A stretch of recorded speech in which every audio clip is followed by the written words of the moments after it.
Assalamualaikum warahmatullahi wabarakatuh. Halo semua, bertemu lagi dengan saya, Cynthia Agustina, pada sesi Mentari. Untuk kesempatan kali ini, kita akan membahas soal dari buku Kieso yang berjudul Accounting Principle edisi ke-13. Untuk soal yang akan dibahas, yaitu terdapat pada bagian exercise 18.7. Kita mulai masuk ke soal exercise 18.7.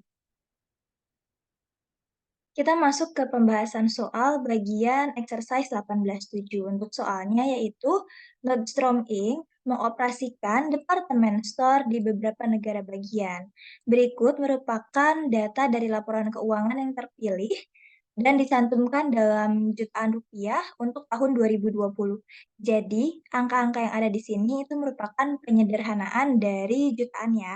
Kita masuk yang pertama itu ada di akun cash dan yang ekuivalen dengan cash.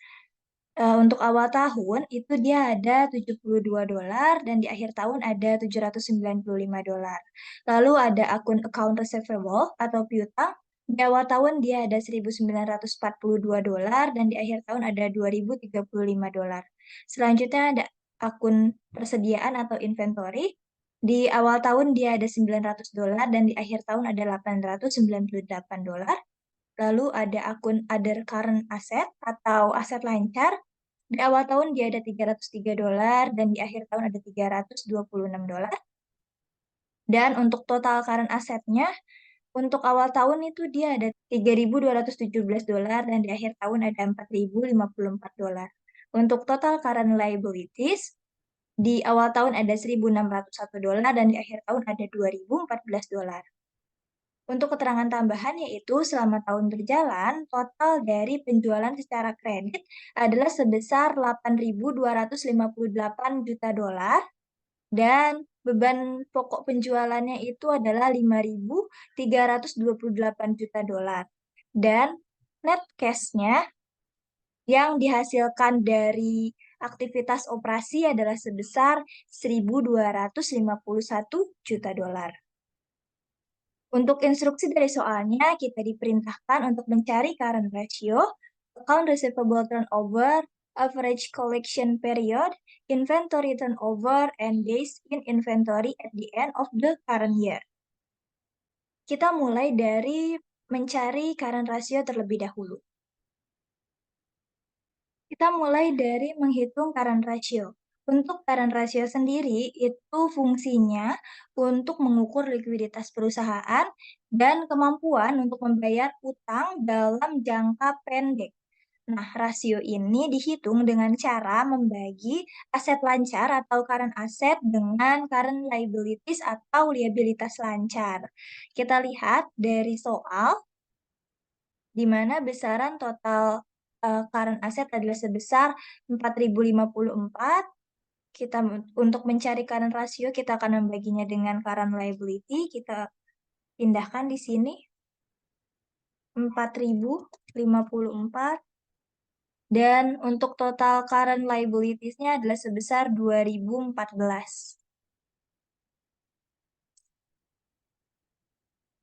2014. Didapatkan bahwa current ratio-nya adalah 2,01.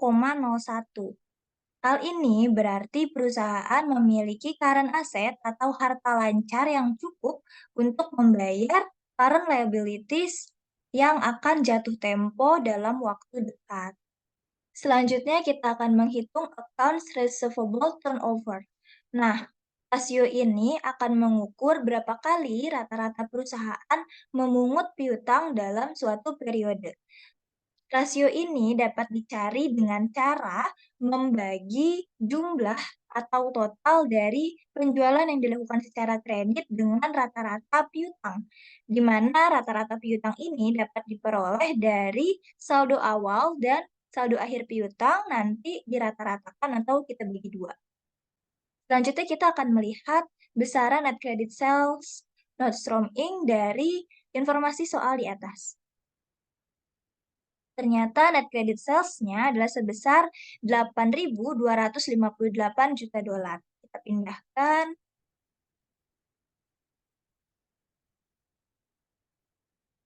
$8.258. Untuk rata-rata piutang itu dapat diperoleh dari saldo account receivable di awal tahun dan juga dari saldo account receivable di akhir tahun dan keduanya dirata-ratakan, maka akan didapat sebesar 1.988,5. Itu merupakan rata-rata dari account receivable-nya. Kita pindahkan 1.988,5. Maka didapat account receivable turnover-nya adalah sebesar 4,15. Maka dapat diketahui dalam suatu periode, perusahaan Nordstrom Inc. ini memungut piutangnya sebanyak 4,15 kali. Selanjutnya, kita dapat mengetahui kira-kira piutang itu dikumpulkan selama berapa hari sih? Nah, caranya yaitu dengan membagi 365, di mana 365 ini merupakan total hari dalam satu tahun, kita bagi dengan besarnya account receivable turnover, yaitu sebesar 4,15. Maka hasilnya kita bulatkan menjadi 88. Artinya piutang dikumpulkan rata-rata setiap 88 hari atau sekitar 22 minggu. Lanjut, itu ke bagian inventory turnover, di mana inventory turnover ini mengukur berapa kali rata-rata persediaan terjual dalam periode tertentu. Nah, untuk inventory turnover ini dihitung dari beban pokok penjualan dibagi dengan rata-rata persediaan. Kita lihat informasi di soal untuk COGS dan average inventory-nya.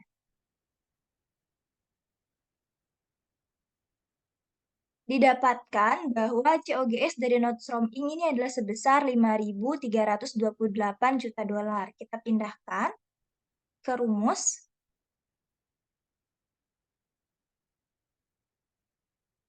COGS-nya 5.328 juta dolar. Average inventory, kita lihat lagi dari informasi soal.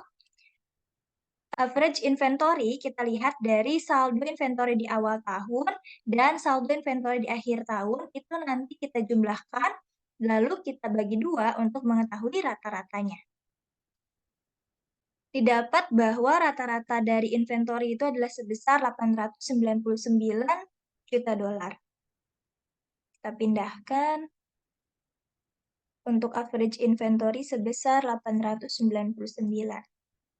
Maka didapat inventory turnover adalah sebesar 5,93. Atau dapat kita bulatkan menjadi 6. Artinya Nordstrom Inc. dapat menghabiskan persediaannya atau persediaannya terjual sebanyak 6 kali dalam suatu periode tertentu. Lanjut, kita mencari days in inventory untuk mengetahui kira-kira persediaan itu habis selama berapa hari.